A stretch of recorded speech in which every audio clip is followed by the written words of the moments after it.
우리 지금 마음의 주파수를 맞춰볼까요? 안녕하세요. 정목입니다.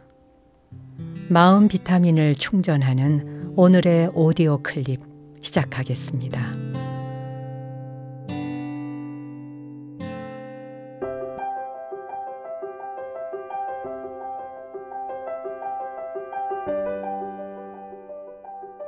우리가 살아가면서 마음 공부에 관심 갖는 사람들을 만날 때가 있습니다. 마음 공부에 대한 이야기를 하면 갑자기 눈이 반짝반짝해지고 마치 풀이 죽어가던 그런 나무에 물을 주어서 새롭게 기운이 돋아난 것처럼 막 에너지가 넘치는 그런 분들도 있습니다. 또 반면에 마음 공부니 명상이니 이런 이야기를 하면 하품부터 하면서 무조건 졸리다고 생각하는 분들도 있고요. 일단은 피하고 보자 하는 사람들을 만날 때도 있습니다.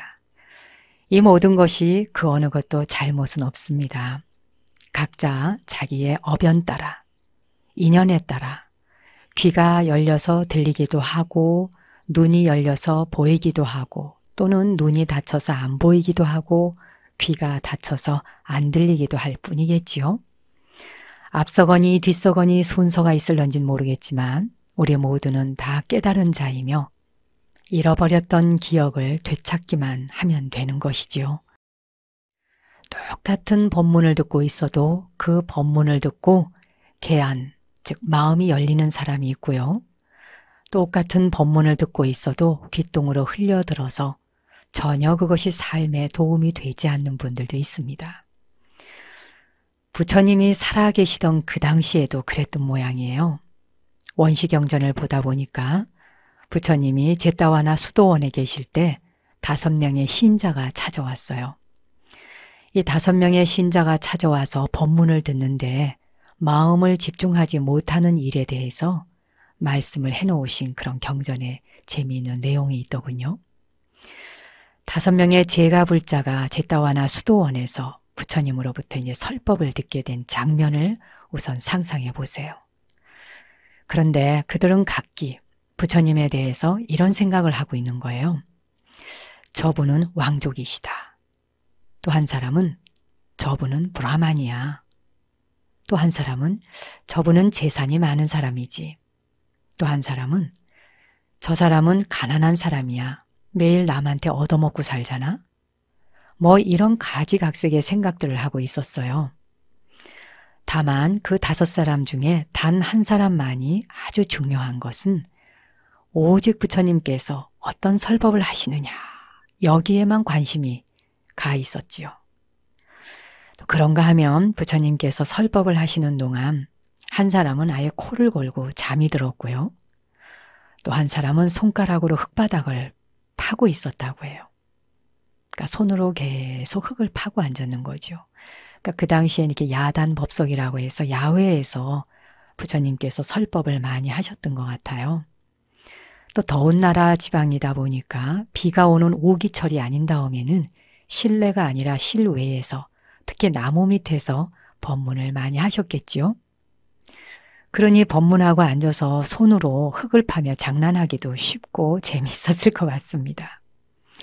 아무튼 그렇게 계속 손으로 손가락으로 흙을 파고 있고 다른 한 사람은 옆에 있는 나무를 붙잡고 흔드는 거예요. 또 한 사람은 하늘을 바라보면서 하늘에 구름이 가는지 바람이 불어오는지 이렇게 하늘 구경만 하고 있는 겁니다. 정말 가지각색이죠. 그런데 그 가운데 단 한 사람만이 부처님의 설법에 열심히 귀를 기울이고 있었던 겁니다. 그때 부처님 곁에서 부채질을 하고 있던 안한존자가 5사람의 행동을 유심히 관찰해 두었다가 나중에 부처님께 이렇게 여쭙습니다.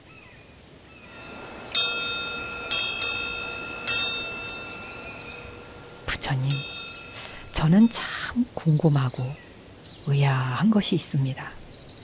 아니, 부처님같이 이렇게 훌륭하신 분께서 설법을 하시는데 부처님의 설법은 듣기만 하여도 우레가 치는 것 같고 소나기를 동반한 폭우와도 같이 장엄하건만 저 5사람 중에 한 사람을 제외하고는 다른 사람들은 아무도 법문 듣는 데에 관심이 없으니 저로서는 참 납득이 안 가는 일입니다.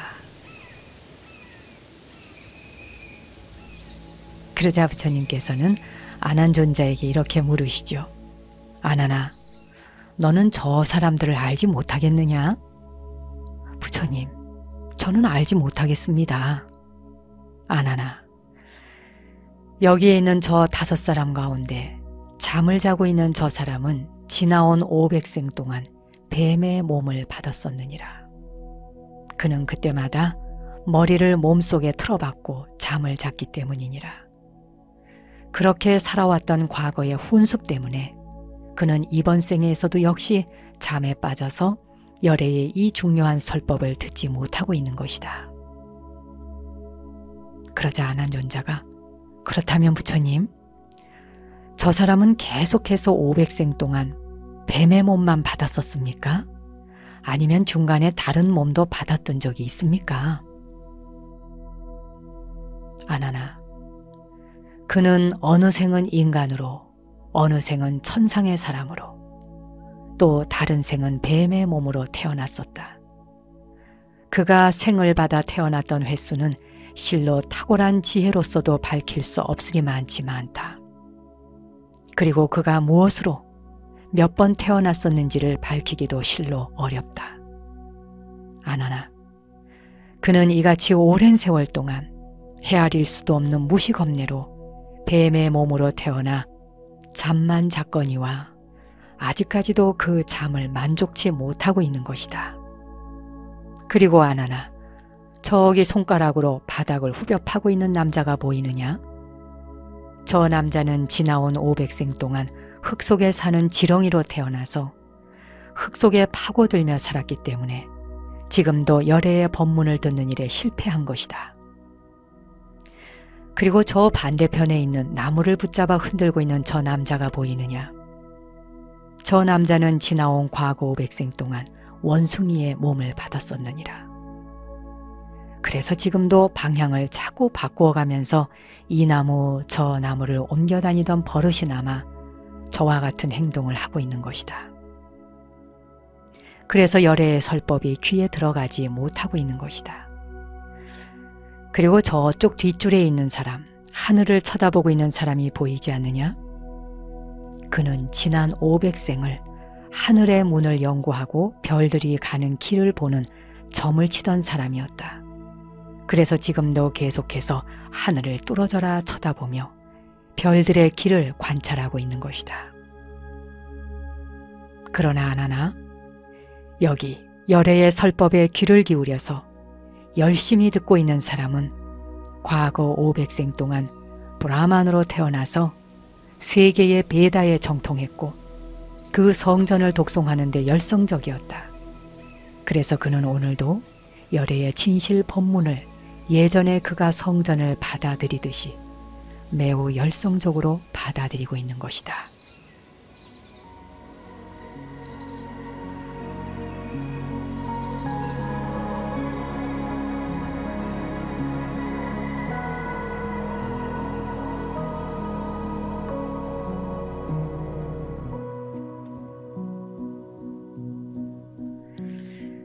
오늘 듣고 계시는 이야기 흥미진진하고 재미있으면서도 의미심장하지요. 계속 법문만 하면 잠을 자는 분이 있습니다. 우리 왜 불가에서도 사찰에서 초하루, 보름 이렇게 법회를 할 때에 잘 있다가도 스님들 나오셔서 설법만 시작하면은 그때부터 고개를 툭 떨구고 하염없이 잠을 주무시다가 법문이 딱 끝나면 용케도 알고 눈을 번쩍 뜹니다. 참 그런 분들이 살아오신 생애에 대해서 부처님이 여러 가지로 비유를 들어 말씀을 해주시는데 지혜존자이시니 이미 사람들 하나하나의 지나온 업생을 한눈에 다 꿰뚫어 통찰해 알고 계시는 거죠. 법문만 하면 계속 잠을 자는 사람들, 내가 알 수 없는 생애에 뱀의 몸을 받았던가 보다 이렇게 짐작을 하셔서 어서 잠에서 깨어나야 되겠죠. 그리고 법문만 하면은 법당 안으로 들어오는 게 아니라 법당 밖으로 신발 신고 나가는 분이 있어요. 대동 잘 있다가 설법 시작합니다 이러면은 삼배 올리고 난 뒤에 아예 신발 신고 마당으로 나가요. 나가서 뭐 땅을 파고 있는지는 모르겠지만 아무튼 그렇게 흙을 계속 파면서 손으로 흙 파는 그런 장난을 하는 사람은 지렁이의 삶을 살았던 훈습이 남아서 그렇다. 이 참 무서운 말입니다. 그리고 또 설법을 할 때 시원한 나무 그늘에 가서 자꾸 나무를 부둥켜 안고 흔들어도 보고 이러는 사람은 내가 원숭이로 태어났던 적이 있었구나. 짐작하셔도 되겠죠? 또한 하늘만 계속 올려다봐요. 그런 사람은 별들의 그 자리를 보며 점을 쳤던 생애를 지나온 적이 있었다 하는 이 이야기도 또 귀담아 들을 이야기입니다. 자, 이렇게 설법을 할 때 1000명, 10,000명 대중이 모여 있으면 그 1000명, 10,000명 대중 가운데 법문을 열심히 귀를 기울여 듣는 경청자들이 있습니다. 그런 분들은 바로 여러 생 동안 한 번, 두 번 수행을 했던 것이 아니라는 거죠. 여기에서는 베다의 성전, 베다 성전이라고 하면은 오래된 그 인도 힌두교의 그 성전 아닙니까? 그것을 다 정통했다 하는 것인데 우리 불가로 이야기하자면 불교의 경문들을 84,000 경문을 다 꿰뚫어 통찰하고 공부하신 분들이 경전 해석하는 것부터 다르다고 하지 않습니까? 자, 이렇게 열심히 부처님의 설법을 듣고 마음을 열어가는 사람들도 있다는 것입니다. 그러자 안한존자가 그렇다면 부처님의 설법은 대개 피부를 가르고 골수에 스며들듯이 사람들에게 스며들어옵니다. 그런데 어째서 저 사람들은 부처님의 이토록 귀중하고 소중한 설법에 귀를 기울이지 못하는 것일까요? 저는 그것이 참으로 궁금합니다. 그러자 부처님이 아나나, 너는 열애의 법문이 매우 듣기 쉬운 것으로 알고 있느냐? 그렇다면 부처님의 설법을 듣기가 쉽지 않다는 말씀이십니까? 그렇다, 아나나. 세상의 수많은 중생들은 과거 억겁의 세월 동안 부처님에 대해서 들어본 일도 없고 다르마, 즉 진리와 승단, 수행하는 집단, 그러한 승가에 대해서 들어본 일이 없느니라. 그래서 그들에게는 열애의 법문을 알아듣는 일이 실로 어렵게 느껴지는 것이다. 그들은 몸을 받아서, 즉 생을 받기 시작한 아득한 옛날부터 아주 여러 가지 모습을 변형해 가면서 태어났고 때로는 짐승들의 소리와 짐승들의 말소리를 많이 듣고 사용했었느니라. 그래서 그들은 인간이 되었는데도 불구하고 몸뚱이는 인간이나 인간으로서의 법문을 듣거나 인간으로서의 더 높은 길을 향상해 가는 데에 노력하지 않고 쾌락에 빠져서 노래하고 춤추는 것을 좋아하며 그에 취해 있을지언정 열애의 법문을 듣는 것은 좋아하지 않는다. 결코 열애의 법문이 쉽지 않기 때문이니라. 그렇다면 부처님, 그들은 왜 부처님의 설법을 들을 수 없게 된 것입니까? 저는 그게 너무도 궁금합니다. 그러자 부처님이 이렇게 대답하시죠. 아나나, 그들이 열애의 법문을 잘 듣지 못하게 된 것은 바로 욕망 때문이니라. 성냄과 증오와 어리석음 때문이니라.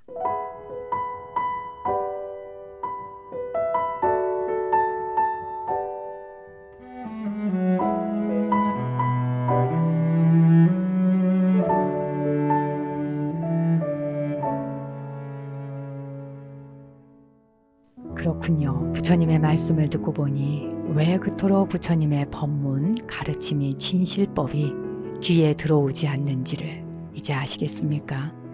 욕망 때문이다. 성냄과 증오와 어리석음 때문이다. 그러한 번뇌들이 앞을 가리고 있으니 진실한 법문이 여법하게 들려오질 않는 것이죠. 보이지도 않는 것이고요. 욕망의 불꽃보다 더한 불꽃은 없나니 이 불꽃은 모든 중생을 태워버리되 제 한 점도 남겨놓지 않을 만큼 무서운 것이니라. 그러므로 욕망의 불꽃보다 더 무서운 것 없고 성냄과 증오보다 더 잘 얽매이고 붙잡는 것은 없나니 어리석음보다 더 깊은 함정 없고 갈망의 강물보다 거세게 흐르는 것은 없다. 이렇게 말씀하신 뒤에 부처님이 아난존자가 알아듣기 쉽도록 개송으로 다시 한번 정리를 해 주십니다. 욕망보다 더 큰 불길 없고 증오보다 더 강한 얽매임은 없으며 어리석음보다 더 촘촘한 그물은 없고 갈망보다 끈질긴 강물은 없도다. 부처님의 이런 설법 끝에 주의 깊게 부처님의 설법을 듣고 있던 그 한 사람이 있었죠. 열심히 듣고 있던 그 한 사람이 바로 그 자리에서 소따빠띠빨라, 즉 수다원과를 성취하게 됩니다. 성자의 지위 중에 첫 번째의 지위인 수다원과를 증득하게 됩니다. 참 기가 막히죠. 수행과 정진이란 이렇게 준비되어 있을 때에는 찰나의 한 소식 전해지면 바로 깨닫는 것이, 그래서 도노돈수라고 하지 않습니까? 뭘로 깨닫는다. 그저 한 말씀이 전기가 통하듯이 찌리리릭, 번개가 통하듯이 찌리릭 전해지면 바로 그 순간 마음이 열려서, 심안이 열려서 바로 온전한 깨달음을 성취한다는 것이죠. 윤화가족 여러분, 여러분도 윤화를 통해서 매일매일 조금씩 날마다, 아니 매 순간 마음 공부를 해가고 계시지요? 어떤 형식으로든지 말입니다. 열심히 방송을 듣는 것만 해도 우선 귀에 공덕이 생길 것입니다. 열심히 들어두시다 보면 조금씩 마음의 때가 벗겨집니다. 그렇게 마음의 때가 벗겨지기 시작하면 직접 실천을 해보고 싶은 마음이 일어나요. 이 의지가 바로 발심입니다. 발심이 일어나면 다시 대분심이 일어납니다. 내가 열정적으로 수행에 온몸을 투신해서 해봐야지. 이런 마음이 바로 대분심이 일어나는 것이거든요. 그러한 대분심 앞에서 큰 원력과 발언을 세우면 수행의 길에 들고자 하는 그 열정이 바로 여러분을 깨달음의 길로 안전하게 실어다 주는 것입니다. 이 생에 사람 몸 받았을 때, 그리고 이 생에 마음공부 전문방송 윤화를 만났을 때 내가 뭔가 뿌리를 뽑아버리라, 정진하리라, 이렇게 원력 세워보시기 바랍니다.